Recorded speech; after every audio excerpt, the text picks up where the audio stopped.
Ladies and gentlemen, when first planning my speech for this evening, I was struggling to how best to address this motion. Not because I was torn as to which side I stood for, but because to me, this motion just did not seem valid. To me, it implies that the right to strike directly threatens public safety, and it should actually be revoked in certain professions. A very strange notion, but this is what I'll be arguing against tonight. Hopefully, by the end of this evening, you will be convinced that these two sides are not mutually exclusive. By striking, one does not automatically jeopardize public well-being. Public sector strike action is often a last resort, born out of frustration with government's irresponsible behaviour towards these services. In my speech tonight, I will tackle this issue through three key arguments. But before I delve into these, let me introduce you to the proposition this evening. So, you have just heard from Mr. Dom Hopkins-Powell, a first-year linguist from New College and a very good friend of mine. Now, not after maybe that speech, but we'll see. Now, I'm not sure how well-versed Dom is in left-wing activism, but I have heard from his friends that he does enjoy a naked run around New College Library. Now, this isn't quite manning the picket lines, so I'm not surprised to see him in proposition tonight. I would like to say, however, that congratulations on your really great speech. Your points were far clearer and a lot more substantive than your somewhat fast-receding hairline. I'm sorry, I had to go there.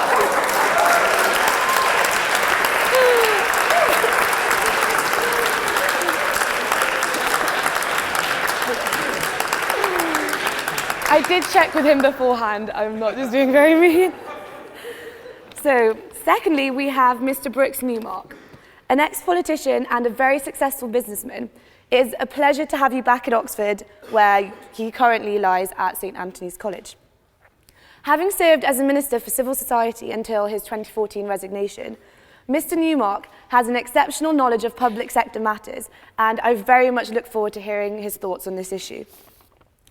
Finally, we have Miss Deborah Lawson, the General Secretary of Voice, a leading trade union for education professionals. Notably, this is also one which is opposed to industrial action under any circumstances. This is, of course, a very uncommon stance in the labour movement. So Ms. Lawson's speech tonight, I'm sure, will give us a truly unique perspective, and I very look forward to hearing her speak. These are your proposition speakers, Mr. President, and they are most welcome.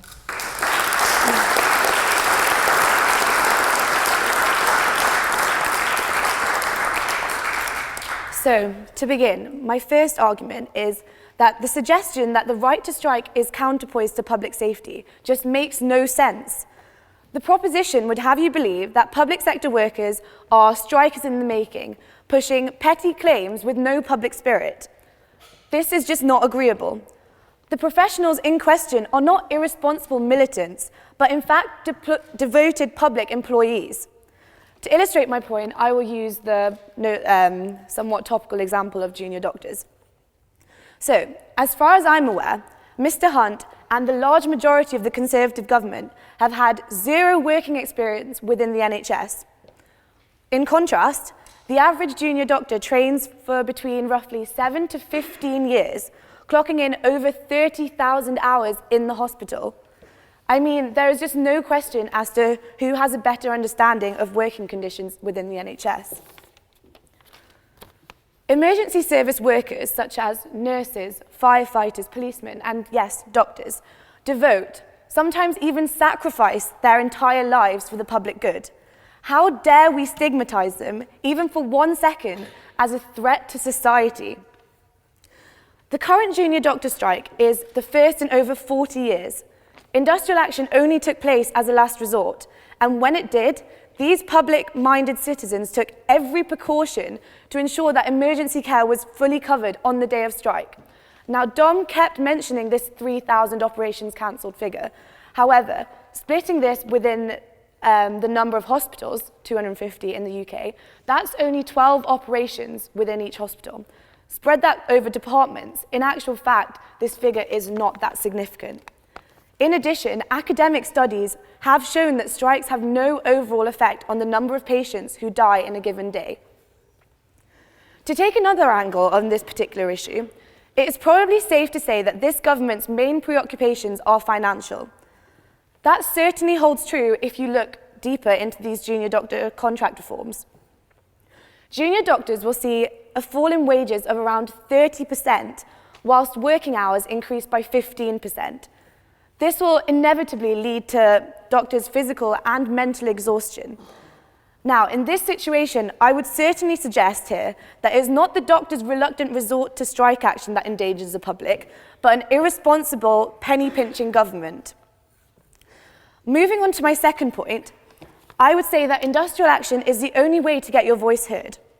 Yet here we are standing here tonight, discussing removing this one means of peaceful resistance.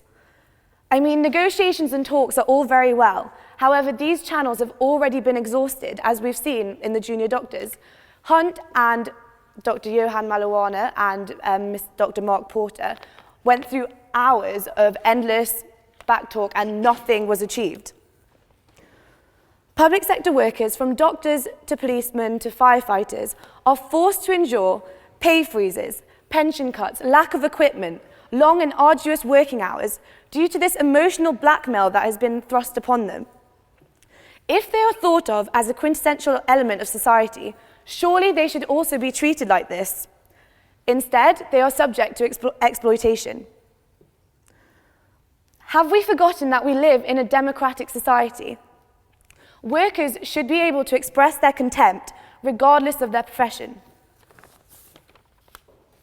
In fact, it is this contract that leads me nicely into my last point.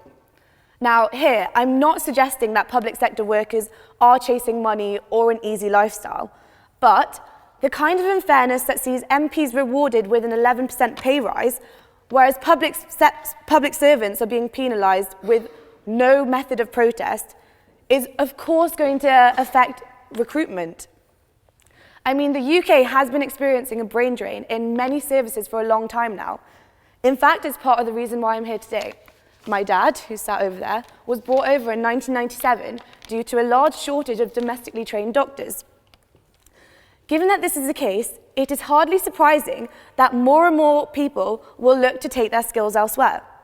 We can only expect this to get worse, and evidence does suggest this.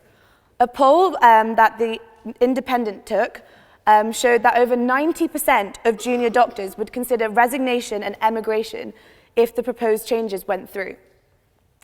This is of course going to apply to nurses, to firefighters and to policemen. By weakening the voice of the workforce, you are inevitably going to deter people away from key professions. This will lead to a situation where the brightest and the best look for employment outside of the UK, resulting in a lower general quality of services. By removing the right to strike, you essentially, in the long run, greatly reduce standards of welfare and public safety, which is entirely opposite to what this motion implies.